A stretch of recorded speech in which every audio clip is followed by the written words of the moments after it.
We're back with another Wonder Wing Waves video. We're playing Wonder Wing Waves, and I wanted to go over the Aero Rover because right now the Aero Rover's kit was officially dropped. I did a pre-analysis video yesterday when the trailer dropped, but they leaked this whole kit already. So let's just go into it. There's a lot of confusion. There's a lot of speculation on his kit, and I want to provide you the context of his kit first. And then I will give you my analysis and whatnot. And shout out to Selkie. I spoke to Selkie. I'll leave this in the description because there was a big confusion. I wanted to speak with him and clarify. So, Aero Rover, shout out to my pretty girl over here. These are the materials. Pretty basic stuff here. You have your normal attacks, 4 consecutive normal attacks, etc. Your heavy attack. Press normal attack after casting the skill to perform basic attack 3. Hold normal attack after casting basic attack stage 3, dodge counter or heavy attack to cast heavy attack or razor wind. At max wind strings, press normal attack shortly after landing to cast unbound flow. That is their resonance, their Forte circuit. We'll get into all of that. So pretty basic stuff here, right? Same thing like Spectre Rover. At some point, you can kind of like jump to other normal attacks. That's not really what I want to cover. Here's where it starts. Resonance skill. So jump into the air and slash the target during arrow damage, right? While mid-air, press resonance skill to deal arrow damage, which removes all stacks of Spectral Frazzle, Havoc Bane, Fusion Burst, Glacial Chafe, and Electro Flare from the target, hit and inflicts 1 stack of Aero Erosion for each stack they removed. So, off rip, we know Aero Rover is not inflicting Aero Erosion by himself. That's the one biggest point of contention at the moment that people are a little frustrated with. In order for you to inflict Aero Erosion, you have to convert one of the other negative statuses for this. The problem is, at the moment, the only person with negative status application is Peeb. And Peeb, yes, you could possibly do a Peeb, Gion, Rover team, which, I'm going to try just because it sounds fun and stupid. But this kit is not really made to tailor towards Peeb sub DPS, right? So, but again, let's continue and we'll go on. Resonance Liberation. He does a super cool slash. Unleash the power of the Eye of Tempest and God and Anime. Dealing arrow damage and healing all the nearby resonators in the team. So obviously, healing set right here. He heals it and could use the healing set. We'll get to that later. Can be cast midair close to the ground. The Forte circuit. So this is where things get a little bit interesting. Perform up to 2 consecutive attacks, dealing arrow damage considered as resonance skill damage. That's what you're going to look for on the echoes. And healing all nearby party members in the team. Cast the following 3 ways. Press normal attack right after casting resonance skill Awakening Gale. Press normal attack right after casting the intro skill. And press normal attack right after casting heavy attack Razor Wind. When casting midair attack Cloud Burst Dance, hold normal attack to perform midair. And then you're able to hold up to 120 wind strings. So it says at max wind strings, resonance skill Awakening Gale becomes Unbound Flow. Perform up to 2 consecutive attacks. Each attack consumes 60 wind strings, dealing arrow damage. This is the part I like.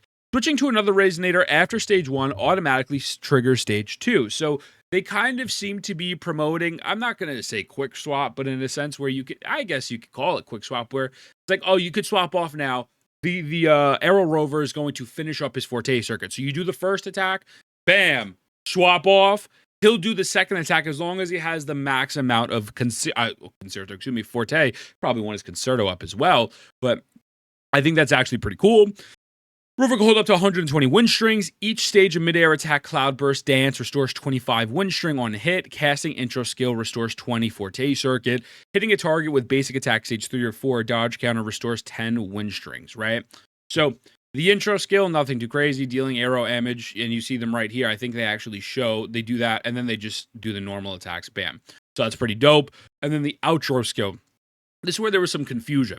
I had some people telling me that this is actually going to apply Aero Erosion. I do not believe this is applying Aero Erosion itself. So look at this. Grant Alien Realm to all nearby resonators in the team for 30 seconds. Upon hitting a target, increase the maximum stack of Aero Erosion the target can receive by 3 for 10 seconds. The effect is not stackable.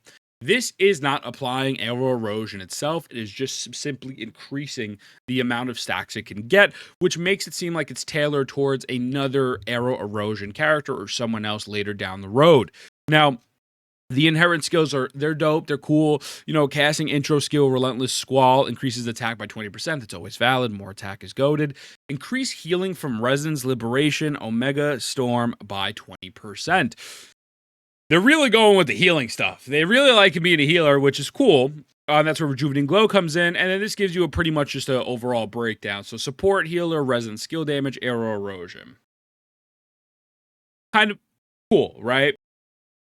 So here's where things are a little interesting, and my overall analysis is this. I think Aero Rover has the potential to be a sub DPS, and with this new Echo set, I don't think we're going to get full use of this new Echo set off rip unless you're running Peeb. I'm going to try it. I want to see how it performs, but it's probably going to suck.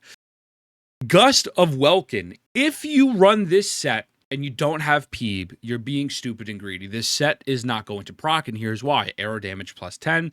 The 5-piece. Inflicting Aero Erosion upon enemies increases arrow damage for all resonators in the team by 15%, and for the resonator triggering this effect can be an additional 20, lasting for X%. So now, you need to do Aero Erosion, but again, unfortunately, the flip side is the only way you could activate Aero Erosion is going to be if you apply another negative status, and at the moment, we only have Peeb.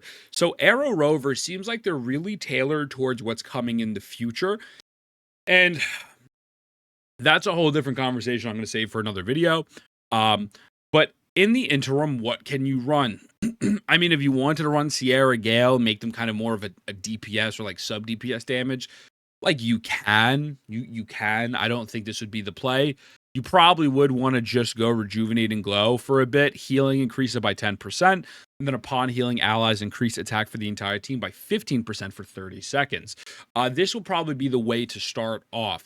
It seems like they are promoting mono teams going forward, as I said previously. So most likely you would run your Aero Rover on Rejuvenating Glow, you would run your Gion, and you would run Alto/More. And I mean, listen, some people like it, some people don't. I think there's some positives to these mono teams, but I also think there are some negatives. But the part to me that I dropped a video about this sword, right? And I guess to me, the only part that I'm kind of like on is Aero Rover seems like they could be pumping out some big damage numbers and do massive buffing if they have their sword, if they have this set on Gust of Welkin, and if the sword is R5, of course, right?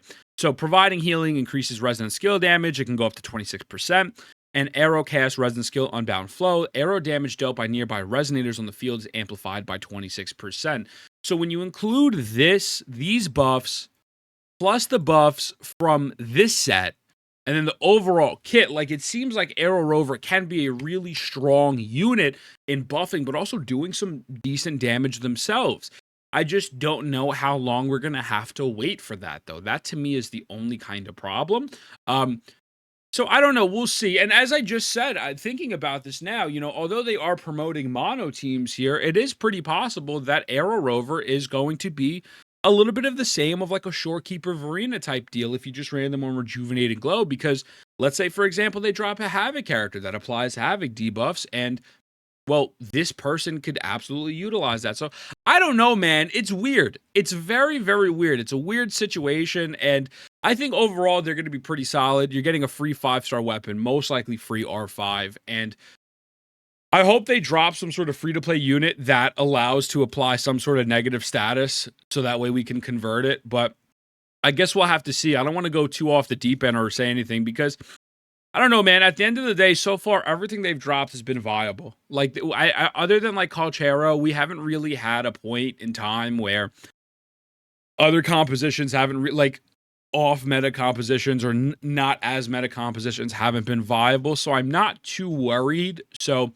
I don't know. I'm kind of not stressing this one as much, but that's the Aero Rover guide. And let me know what you think. I love you. Mwah. I'll see you in the next one.